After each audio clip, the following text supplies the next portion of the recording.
বটবৃক্ষের বীজ সর্ষের দানার থেকেও ছোট হয়, কিন্তু যখন তা নিজের রূপ ধারণ করে তখন তা বিশাল বৃক্ষের আকার ধারণ করে, যা সহস্র বছর ধরে বেঁচে থাকে, ছায়া প্রদান করে, পাখিদের আশ্রয় প্রদান করে আর দেয় পথচারীদের বিশ্রাম করার স্থান। কেন? কারণ সেই ছোট বীজ তা মাটির ভেতরে গিয়ে নিজের খোলস ত্যাগ করে। অন্ধকারে থাকে সে, যতই আলো আসুক না কেন, যতই বর্ষা আসুক না কেন, সব সহ্য করে। আর তারপরে একটা চারা গাছ অঙ্কুরিত হয়, তারপর ধীর গতিতে একটা বিশাল বৃক্ষতে পরিণত হয়।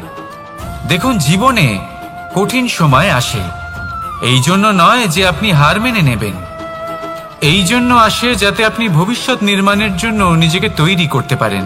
যদি কঠিন সময়ে আপনি ওই বীজের মতো দৃঢ় হয়ে থাকতে পারেন, তাহলে আপনিও একদিন সেই বিশাল বৃক্ষের মতো নিজের অস্তিত্ব গড়ে তুলতে পারবেন, যা সহস্র বছর পর্যন্ত মনে রাখা হবে। আসুন আমার সাথে ভালোবেসে বলুন, রাধা রাধা। কর্ম এবং ফল। মানুষের স্বভাব হলো এটাই যে তিনি নিজের প্রত্যেক পরিশ্রমের প্রতিফল প্রার্থনা করেন।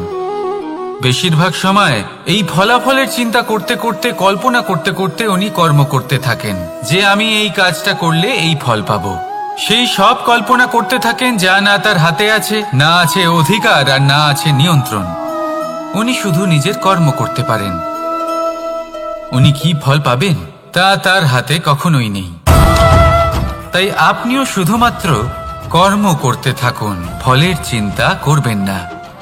মনে রাখবেন, শিকড় এবং শাখা যেভাবে একে অপরের সাথে জড়িয়ে, সেইভাবেই একে অপরের সাথে জড়িয়ে কর্ম এবং ফল।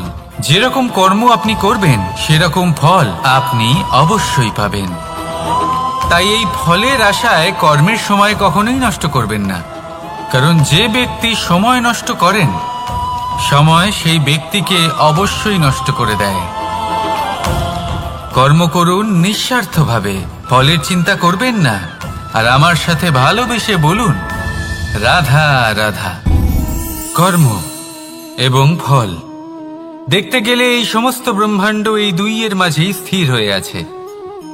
মানুষজন কর্ম করেন ভালো ফল লাভের আশায়, আর ভালো ফল লাভের আশায় উনি এটাই ভুলে যান যে উনি যে কর্ম করছেন তা কি করছেন। আমি বলেছিলাম কর্ম করুন ফলের চিন্তা না করে, কিন্তু কি কর্ম করছেন সেই বিষয়ে ভাবাটাও অত্যন্ত আবশ্যক। নয়তো অনেক সময় আমরা এমন কর্ম করে ফেলি যা না চাইতেও বিষে পরিণত হয়, যা হয়েছে দুঃশাসনের সাথে, দুর্যোধনের সাথে, গুরু দ্রোণের সাথে। একজনের মানসিকতা উচিত ছিল না, একজনের বিবেক উচিত ছিল না, আরেকজন যে পক্ষ নির্বাচন করেছিলেন সেই পক্ষ উচিত ছিল না। আর যা কিছু ওনাদের সাথে হলো, আপনার, আমার, আমাদের সকলের সাথে তা হতে পারে। আমি বলেছিলাম কর্ম করুন, ফলের চিন্তা করবেন না, কিন্তু এই কর্মের বিষয়ে বিচার করে দেখাটাও ততটাই আবশ্যক। দেখুন, কর্ম করার উচিত প্রক্রিয়া ফলের চিন্তা না করা, কিন্তু যদি আপনার কর্ম শুভ হয় তাহলে তার ফলও নিয়তি আপনাকেই দেবে। সর্বদা কর্ম করার সময় এটা ভাবুন যে আপনার এই কর্ম এই সংসারকে, এই সমাজকে, আপনার পরিবারকে, আপনার আশেপাশের মানুষজনকে কোন দিশায় নিয়ে যাবে। যদি এটা সবার জন্য মঙ্গলময় হয় তাহলে কর্ম করতে থাকুন।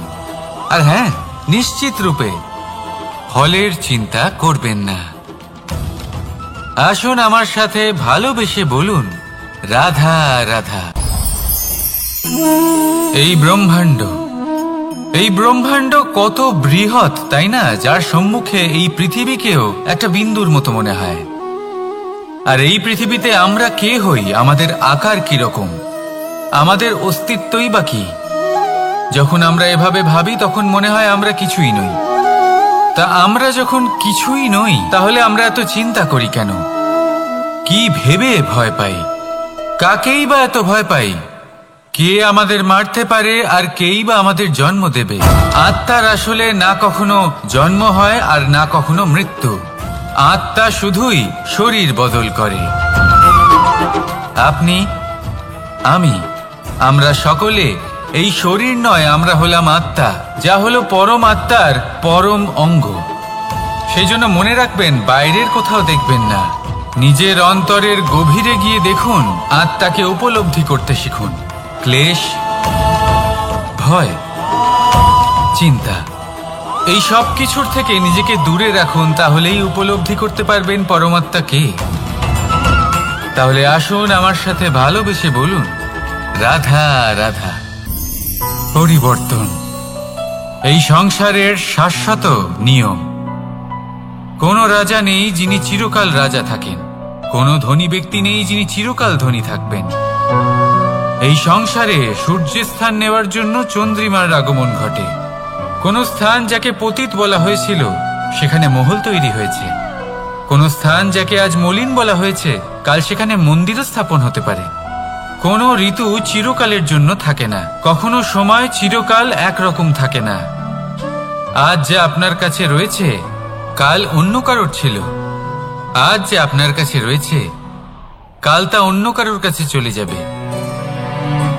আপনার সাথে কিছু থাকলে তা হলো আপনার কর্ম, কিন্তু সেই কর্মের পরিণামও আপনার নয়।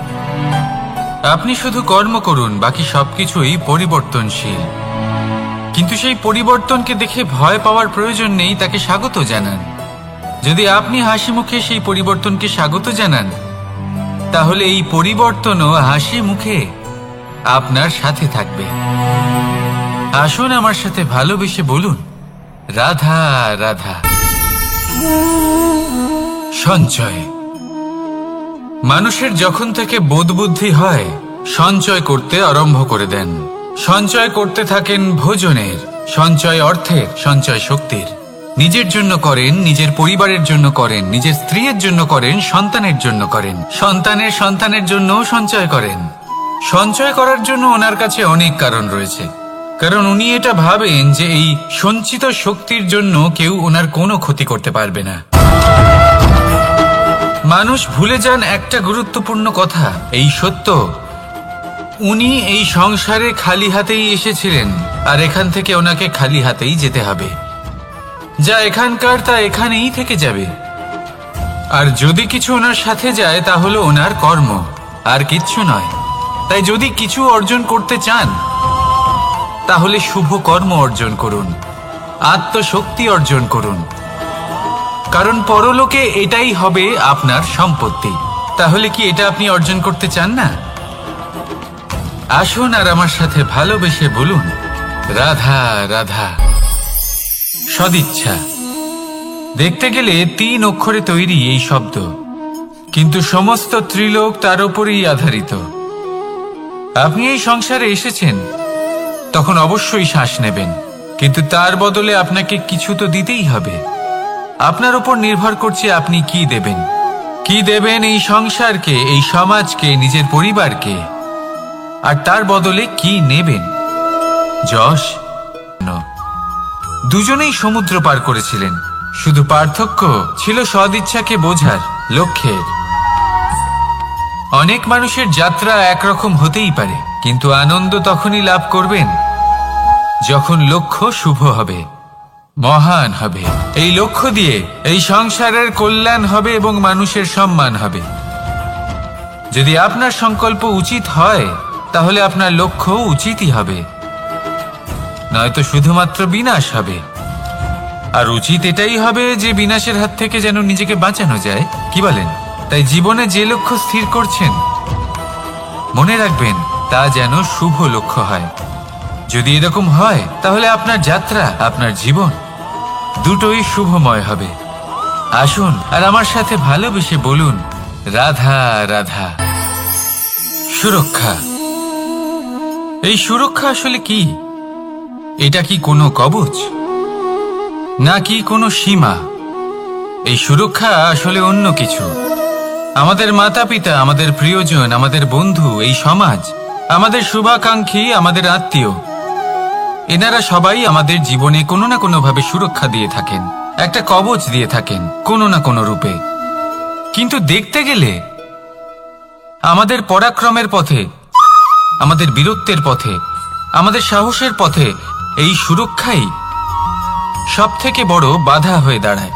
একবার ভেবে দেখুন, যদি আপনি কোনো সুরক্ষাই না পান বা যদি আপনি এই সুরক্ষা ভেঙে বাইরে আসতে পারেন, তাহলে আপনার বীরত্ব চরম সীমায় পৌঁছে যায়।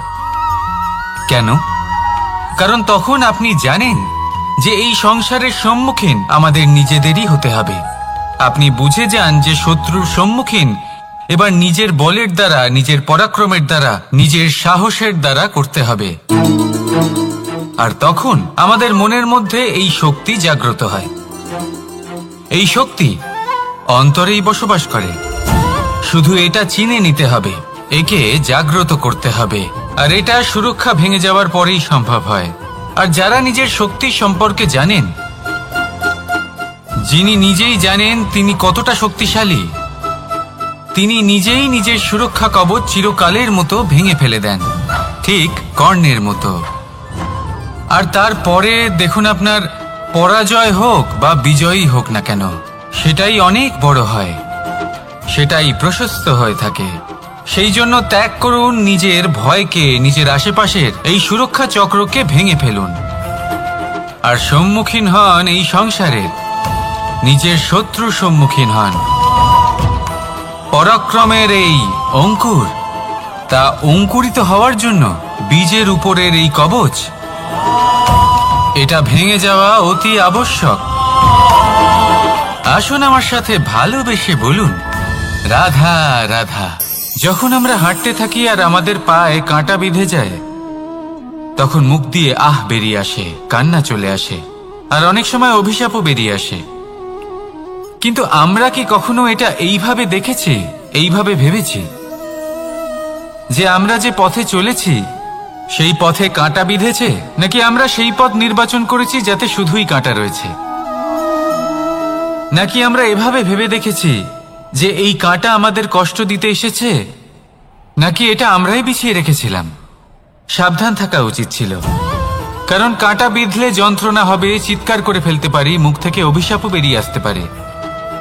কিন্তু এই অভিশাপ শুধুমাত্র আমাদের তরফ থেকে অভিশাপ হয়, সামনের ব্যক্তিটির উপরও নির্ভর করে। এবার সেই ব্যক্তি যদি এমন হয় যে ফুল আর কাঁটা এই দুই সমানভাবে গ্রহণ করতে পারে, তার কাছে অভিশাপও বরদানে পরিণত হয়। শেষ পর্যন্ত ব্যাপারটা দাঁড়ায় ভাবনা, চিন্তা, দৃষ্টিভঙ্গির ওপর। কারণ আপনার এই ভাবনাই সত্যি হয়ে সামনে আসে। সেই জন্য এই ভাবনা, চিন্তা, মানসিকতাকে গুরুত্ব সহকারে দেখবেন। এই বিবেচনা নিয়ে বিবেচনা করতে শিখুন। আমার কথার অর্থ হলো যে জীবনে যখন এরকম কিছু একটা ঘটবে, তখন ভেবে দেখুন যে এরকম কেন হলো। আপনি কি এমন কোনো কর্ম করেছিলেন যার কর্মফল এটা? এমন কোনো কাজ যা অনুচিত ছিল, অসত্য ছিল, যা অভদ্রতার কারণ ছিল? ভেবে দেখা প্রয়োজন। দেখুন, ইচ্ছে হলো আপনার যে আপনি কি করতে চান, ভাবনা আপনার, সত্য আপনার, জীবন আপনার, সিদ্ধান্ত আপনার। আসুন আর আমার সাথে ভালোবেসে বলুন, রাধা রাধা। সময়, এই সময় আসলে কি? এই সময় একটা সরল রেখা তো কখনোই নয়। সময় হলো একটা চক্র, যেখানে এর আদি সেখানেই হলো এর অন্ত, আর যেখানে তা শেষ হয় সেখান থেকেই তার শুরু হয়। এই সময় একটা অত্যন্ত বিচিত্র চিন্তা, বিচিত্র ভাবনা, এ একটা বিচিত্র বস্তু যা কেউ বুঝতে পারেন না। এই সময়ের লীলা, এর কোনো প্রমাণ নেই, কোনো জ্ঞান নেই, কোনো পরিমাপ নেই। শুধু এটুকু আমরা জানতে পারি, যেখানে শেষ হবে সেখান থেকে একটা নতুন সূচনাও হবে। যা আজ আপনার কাছে আছে, কাল অন্য কারোর কাছে যাবে, তারপরে তার কাছ থেকেও অন্য কারোর কাছে যাবে, তারপরে তার থেকেও ছিনিয়ে নেওয়া হবে। এই নিয়তির একজনের কাছ থেকে অন্যজনের কাছে আদান প্রদানের এই সময় হলো আপনার সময়। এই সময়ের সদ্ব্যবহার করুন, এই সময়কে বাঁচুন।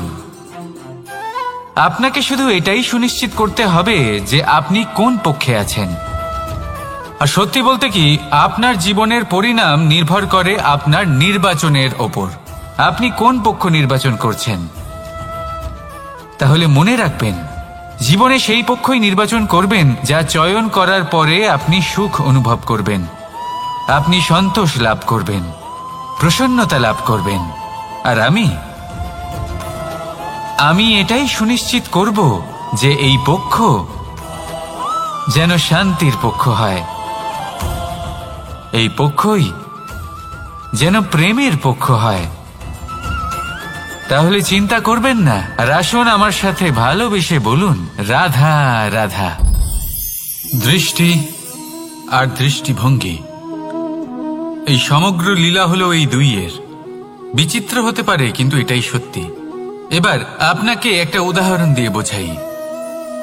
অনেক সময় আপনি কোনো ব্যক্তিকে এটা বলতে শুনবেন যে আমি আমার নিজের উপরে গর্ব করি, আমি নিজেকে নিয়ে গর্ব করি, আমি খুব ভালোভাবে আমার মা বাবার সেবা করি, ওনাদের আমি সবসময় সুখী রাখি, ওনাদের আমি একটা বাড়ি দিয়েছি, সকল সুখ সুবিধা দিয়েছি, ওনাদের জীবনে প্রত্যেক জিনিস দিয়েছি আর দেব যা তাদের প্রয়োজন।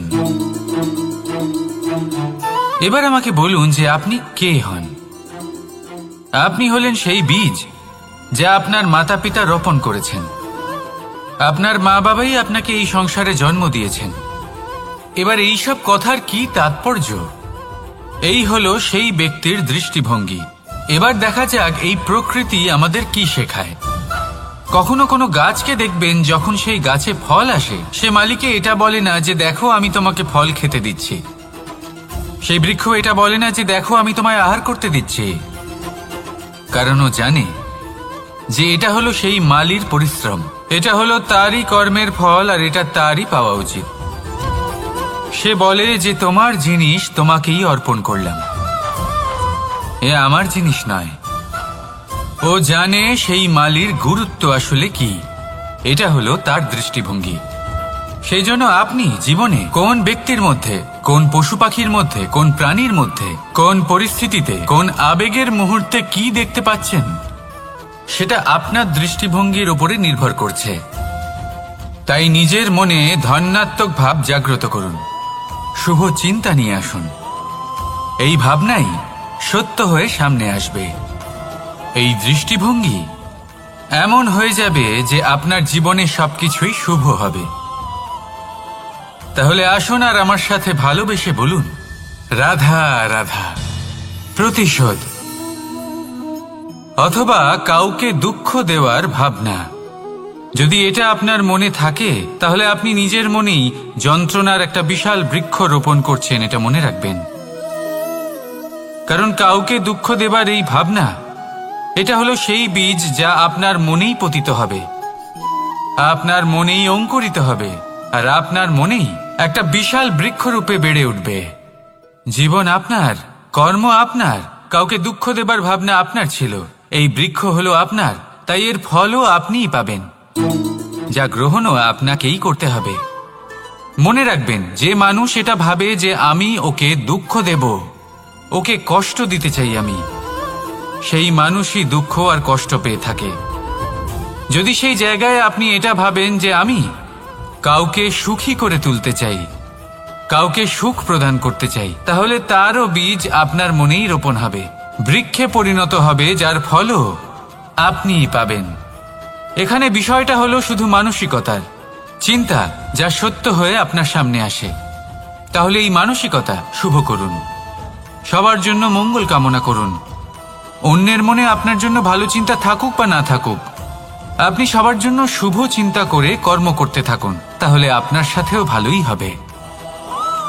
তাহলে আসুন আর আমার সাথে ভালোবেসে বলুন, রাধা রাধা। সুখ আর অভিজ্ঞতা, এই দুই জীবনে একসাথে কখনোই আসে না। মনে রাখবেন, যেখানে সুখ থাকে সেখানে অভিজ্ঞতা থাকে না, আর যখন এই সুখ আমাদের জীবন থেকে দূরে চলে যায়, তখন আমাদের জীবনে আসে এই অভিজ্ঞতা। পরমাত্মা, প্রকৃতি, নিয়তি এই অভিজ্ঞতাকে আমাদের জীবনে পাঠান, যাতে আমরা একটা অত্যন্ত গুরুত্বপূর্ণ শিক্ষা, একটা জ্ঞান প্রাপ্ত করতে পারি। এই অভিজ্ঞতা আমাদের শেখায় যে অতীতে এমন কি হয়েছিল যা আমাদের করা উচিত হয়নি।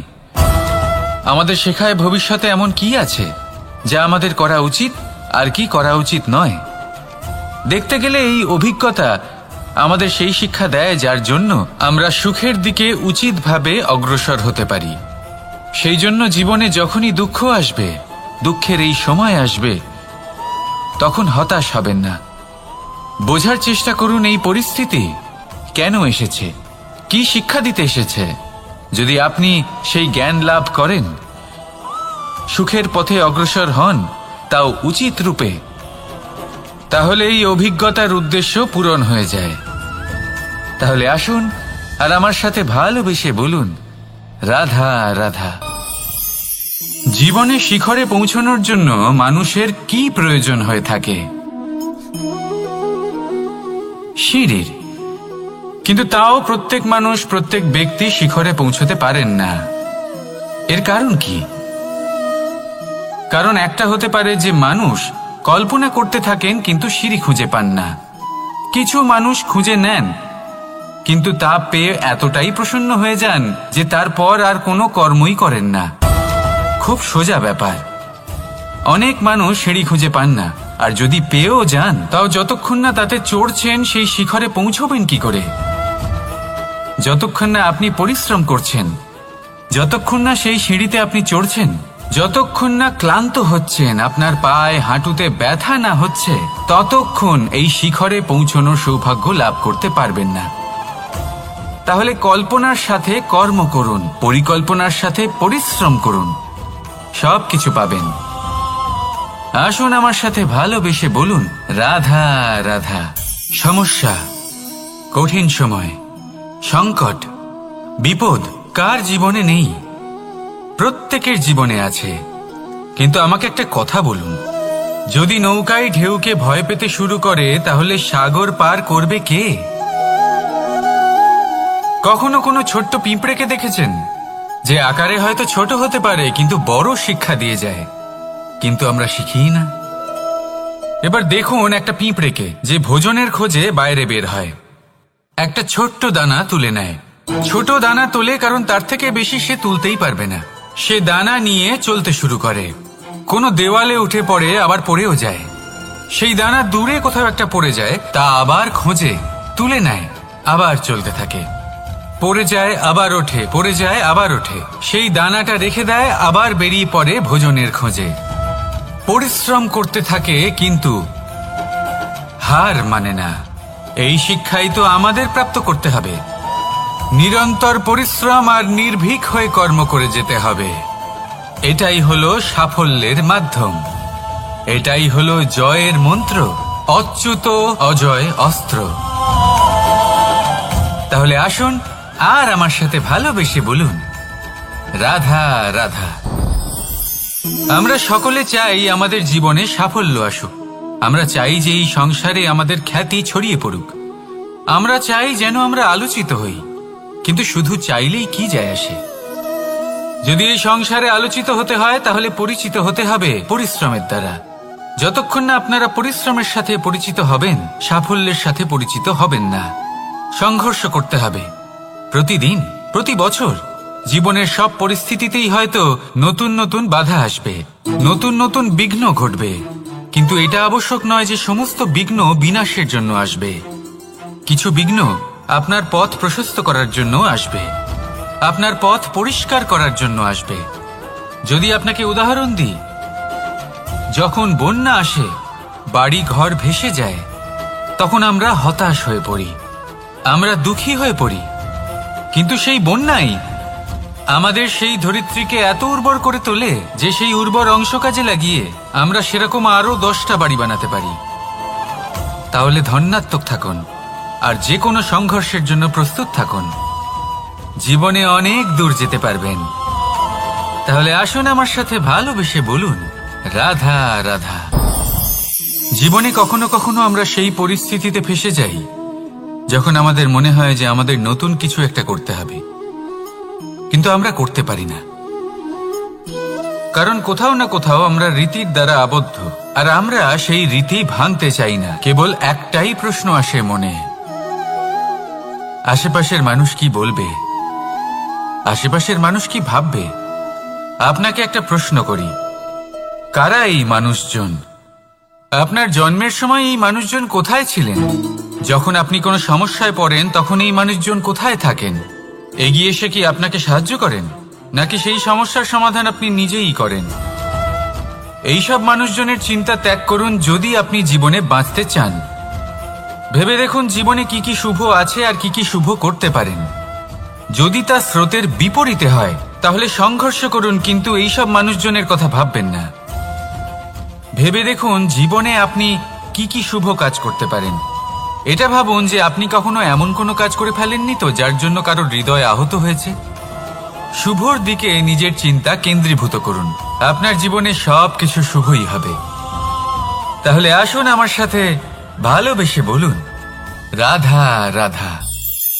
আজকাল আপনি দেখে থাকবেন যে মা বাবা শুধুমাত্র সন্তানকে ভালোবাসেন তা নয়, তাদের মোহেও জড়িয়ে পড়েন।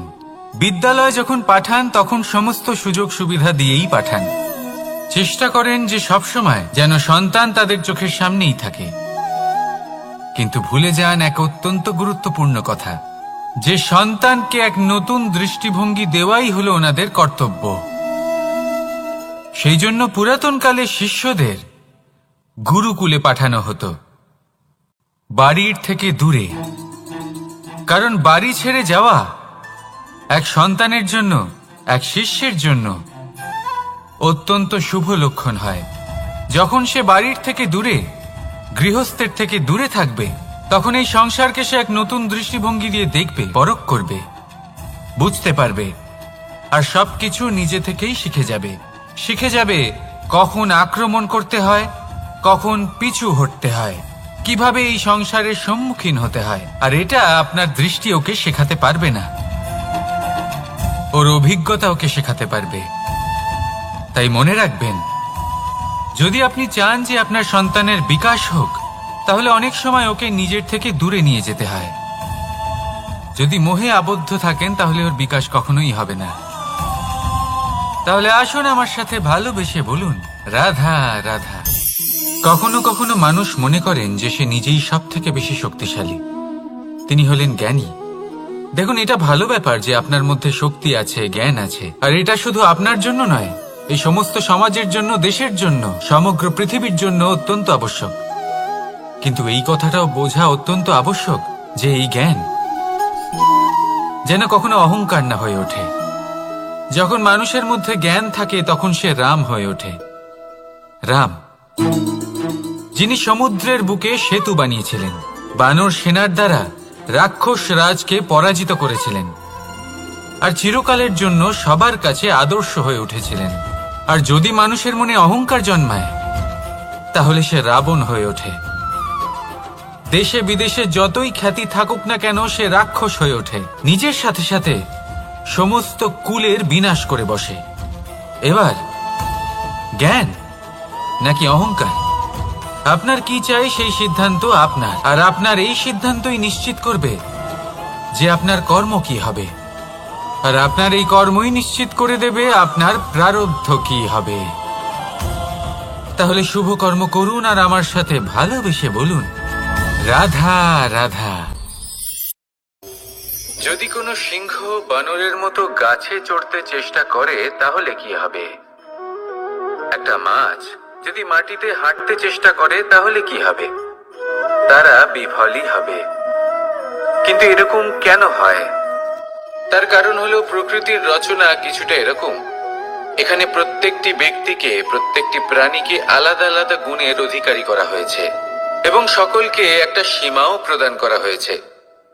এবার এই যে বৃক্ষ, পশু, পাখি, এদের মধ্যে সেই ক্ষমতাই নেই যে এরা নিজেদের যাচাই করতে পারবে, নিজেদের সীমাগুলো বুঝতে পারবে, নিজেদের সদ্গুণগুলো চিনতে পারবে। এরা সেটা করতে পারবে না। কিন্তু মানুষ তো আলাদা। মানুষের কাছে সেই বিশেষ শক্তি আছে যে তারা পূর্ণরূপে নিজেদের যাচাই করতে পারবে, নিজেকে পূর্ণরূপে বুঝতে পারবে, নিজের দোষ, নিজের অপগুণ, নিজের সদ্গুণ, নিজেদের সীমাগুলো তারা বুঝতে পারবে। আর এটা অত্যন্ত গুরুত্বপূর্ণ। কথায় আছে যে যদি সাফল্য লাভ করতে হয় তাহলে নিজেকে যাচাই করে নিতে হবে। তাই নিজেকে যাচাই করুন, নিজের সাথে পরিচিত হয়ে যান এবং জীবনে কর্ম করতে থাকুন। সাফল্যের শিখরে অবশ্যই পৌঁছে যাবেন। আর ওখানে যদি যান তাহলে এই মন প্রসন্ন হয়ে অবশ্যই বলবে রাধা রাধা। বনের মধ্যে যদি আপনি কোনো বিষাক্ত সাপ দেখেন তাহলে কি করবেন? আপনি তখনই তার থেকে দূরে পালাতে চেষ্টা করবেন। আর এটা কেন করবেন? নিজের রক্ষার্থে। এই কথা আমি নয় মেনে নিলাম, কিন্তু নিজের জীবনে এটা করেন না কেন? আপনি যেখানেই যান, যে স্থানেই যান না কেন, প্রত্যেক সময় প্রত্যেক মুহূর্তে এমন বিষাক্ত সাপ আপনি অবশ্যই খুঁজে পাবেন। আর সেই সাপ নয় যাদের আপনি বনে খুঁজে পাবেন, এরা হলো সেই সাপ যা আপনাকে পাপ করতে বাধ্য করবে। আপনার অন্তরের বাসনা, ক্রোধ, অহংকার, লোভ, ঈর্ষা এদের বৃদ্ধি ঘটাবে। দেখুন, বনের এই সাপ আপনাকে একবার ছেড়ে দিতেও পারে, ছোবল নাও মারতে পারে, কিন্তু এই যে পাপরূপী সাপ আছে তা অবশ্যই ছোবল মারবে। কর্ম যদি করেন তাহলে অবশ্যই ফল পাবেন। সেই জন্য যখনই কোথাও যাবেন, যদি এমন কাউকে দেখেন, যদি এমন কিছু দেখেন যে আপনাকে পাপ করতে বাধ্য করছে, তাহলে সেই মুহূর্তে সেখান থেকে পালিয়ে যান। যেমন বনের সাপ দেখে আপনি পালাতে থাকেন। সৎকর্মের রক্ষা অত্যন্ত আবশ্যক। আসুন আর আমার সাথে ভালোবেসে বলুন রাধা রাধা। মনুষ্য জীবনের সব থেকে বেশি গুরুত্বপূর্ণ বিষয় হল মনের একাগ্রতা। এই সংসারের যে কটি মহান কার্য সম্পাদন হয়েছে তা হলো মনের এই একাগ্রতার একমাত্র ফল। আপনি অবশ্যই দেখে থাকবেন, অনেক ছোট বড় নদী যা বয়ে চলে তাদের সামনে একটা বাঁধ নির্মাণ করা হয় সেই সব নদীর জল সঞ্চয় করতে। বাঁধ হয়ে গেলে প্রয়োজন মতো বা মনের ইচ্ছে মতো তাকে ব্যবহার করা সম্ভব। এবার এটাই আমাদের মনের সাথেও সম্ভব। আমাদের মনের একাগ্রতা আজকের দিনে দাঁড়িয়ে বিভিন্ন ধরনের বিকার, ক্রীড়া এবং ভোগের মধ্যে ভাগ হয়ে গেছে। একে একত্রিত করতে হবে, একটা বাঁধ নির্মাণ করতে হবে। শুধু এটাই করতে হবে, যেটা উচিত কর্ম সেটাই করুন, যেটা অনুচিত কর্ম সেটা করা থেকে নিজেকে বিরত রাখুন। এটাই করতে হবে, যেটা উচিত কর্ম সেটাই করুন, যেটা অনুচিত কর্ম সেটা করা থেকে নিজেকে বিরত রাখুন। ব্যাস, এই কাজটাই আপনি করতে থাকুন, করতে থাকুন। মনের মধ্যে একাগ্রতার বাঁধ নির্মাণ করুন। আর একবার যদি তা নির্মাণ হয়ে যায়, তাহলে যখন চাইবেন, যেখানে চাইবেন, যতটা চাইবেন একাগ্রতা প্রয়োগ করতে পারবেন। আর একবার যদি আপনি এটা শিখে যান, তাহলে এই সংসারকে বদলে ফেলার মতো কাজ আপনি করতে পারবেন, সমাজকে শোধরাবার মতো কাজ করতে পারবেন। তাহলে এই মনকে একাগ্র করুন আর আমার সাথে ভালোবেসে বলুন রাধা রাধা।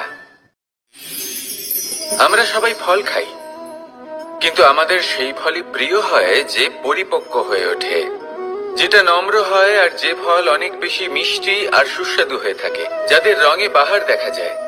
সেইভাবে জীবনে আমরা নানান মানুষের সাথে পরিচিত হই, কিন্তু সেই মানুষই আমাদের মন ছুঁয়ে যায় যারা বিনম্র স্বভাবের, যাদের বাণী খুব মধুর, যাদের অন্তরে আত্মবিশ্বাসের একটা তেজ, একটা রং দেখা যায়।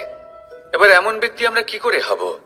ঠিক সেইভাবেই যেমন একটা ফল রোদ, বর্ষা, শীত, বায়ু এই সকল সংকটময় পরিস্থিতির সম্মুখীন হয়ে পরিপক্ক হয়ে ওঠে, সেইভাবেই মানুষ সংকটময় পরিস্থিতির সম্মুখীন হয়ে পরিপক্ক হয়ে ওঠেন। যদি এই সংকটের সম্মুখীন হন তাহলে অভিজ্ঞ হবেন, আর এই অভিজ্ঞতাই শিক্ষা দিয়ে যাবে।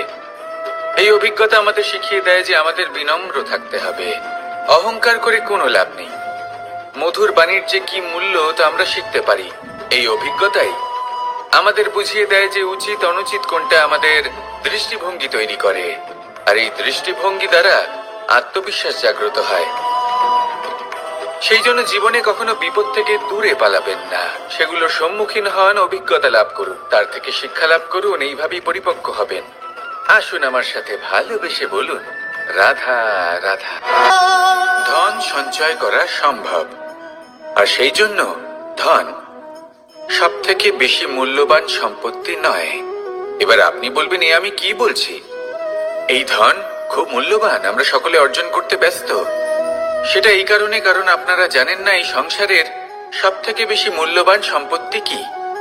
এ হলো সেই সম্পত্তি যা কখনো সঞ্চয় করা সম্ভব নয়। আপনার কাছে যতই ধন থাকুক তা দিয়ে আপনি স্বাস্থ্য লাভ করতে পারেন, বাড়ি কিনতে পারেন, আদি ইত্যাদি। কিন্তু আপনি যতই ধনী হন না কেন, ফেলে আসা দিনের একটা মুহূর্ত আপনি লাভ করতে পারবেন না। এই একটা মুহূর্ত, এই সময়, এটাই হলো সংসারের সব থেকে মূল্যবান সম্পত্তি। একবার চলে গেলে তা কখনোই ফিরে আসে না। আর এই মুহূর্ত যতই চলে যাক না কেন, আমরা স্মৃতির মাধ্যমে সেগুলি যাপন করতে পারি, তার আনন্দ উপভোগ করতে পারি। আর যার সাথে আমরা সময় অতিবাহিত করেছি তার স্মৃতিতে আমরা চিরকাল জীবিত থাকতে পারি। সেই জন্য সময় সব থেকে মূল্যবান সম্পত্তি, তাকে এইভাবে নষ্ট করবেন না। প্রত্যেকটা মুহূর্ত উপভোগ করুন, আনন্দ করুন, আর ভালোবেসে বলুন রাধা রাধা। কনক, কি সুন্দর একটা শব্দ। এর অনেকগুলো রূপ রয়েছে, অনেকগুলো অর্থও রয়েছে।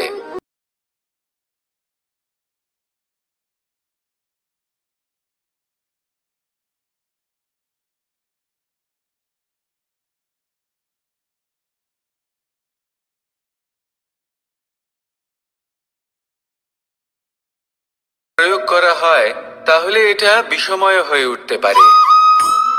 এই হলো সেই ধুতুরা যার প্রয়োগ মহাদেবের পুজোতে করা হয়।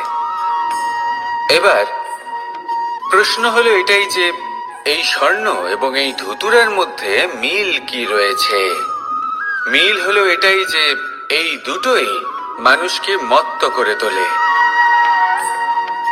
ধুতুরা মানুষকে তখন মত্ত করে যখন তাকে সেবন করা হয়, কিন্তু স্বর্ণ, ধন, সম্পত্তি, মানুষ এটা যতটাই অর্জন করে নেয় সেটাই যথেষ্ট।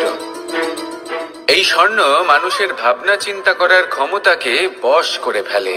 মানুষ সম্পত্তির লোভে মত্ত হয়ে ওঠে, কারণ যে যত চমৎকারী, যতটা অমূল্য হয় তাকে সামলানো কিন্তু ততটাই কঠিন, তাই না? তাই মনে রাখবেন, ধন, স্বর্ণ, সম্পত্তি এগুলো ধুতুরার থেকেও অনেক বেশি বিষাক্ত হতে পারে। তাই এর ওপর আত্মসংযমের একটা কবচ পরিয়ে রাখবেন এবং বিবেকের শক্তির সাথে এগুলো প্রয়োগ করুন, তবেই কল্যাণ হবে। আসুন আমার সাথে ভালোবেসে বলুন রাধা রাধা। রোগ যদি এসে থাকে তাহলে তার ওষুধও অবশ্যই আসে। সমস্যা যদি আসে তাহলে সেই সমস্যার সমাধানও নিজে থেকেই আমাদের কাছে চলেই আসে। এই সংসার, এই জীবনের শুধুমাত্র একটাই নিয়ম আছে, আর তা হলো এটাই, এই সংসার হলো একটা চক্রের মতো। এতে শাশ্বত বলে কিছু নেই, নিত্য বলে কিছু নেই, আর যা কিছুই রয়েছে সব বদলাতে চলেছে। যদি আপনার জীবনে দুঃখ থাকে, সমস্যা থাকে, যদি আপনি বিপদ দ্বারা আচ্ছন্ন, তাহলে মনে রাখবেন সবকিছু বদলে যেতে চলেছে। দুঃখের সময় কাঁদবেন না, মনকে আরো দুঃখী করে তুলবেন না, কারণ এখানে যা কিছুই এসেছে তা যাওয়ার জন্যই এসেছে। তাহলে এত চিন্তা কিসের? আনন্দ সহকারে জীবন যাপন করুন, আর আমার সাথে ভালোবেসে বলুন রাধা রাধা। মানুষের জীবনে তিনটি গুণ অত্যন্ত প্রয়োজনীয়: শ্রদ্ধা, বিনম্রতা, যোগ্যতা। যদি জ্ঞান লাভ করতে চান তাহলে শ্রদ্ধার প্রয়োজন, যদি মান লাভ করতে চান তাহলে স্বভাবে বিনম্র হওয়া প্রয়োজন, আর যদি মনোবাঞ্ছিত স্থান লাভ করতে চান তাহলে যোগ্যতার প্রয়োজন। বিষয়টা সহজ। শ্রদ্ধা আপনাকে জ্ঞান দেবে, নম্রতা আপনাকে মান, আর যোগ্যতা উচিত স্থান দেবে। কিন্তু যদি আপনি এই তিনটি গুণ সম্মিলিত করেন তাহলে এমন কিছু লাভ করবেন যা এই সব কিছুর থেকে অনেক ঊর্ধ্বে। সম্মান। আর এ হলো সেই সম্মান যা প্রত্যেক মানুষের নিজের জীবনে লাভ করতে চেষ্টা করা উচিত, কারণ এই হলো সেই সম্মান যার কারণে আপনি চলে যাওয়ার পরেও এই সংসার আপনাকে ভালোবাসবে আর মনে রাখবে। আসুন আমার সাথে ভালোবেসে বলুন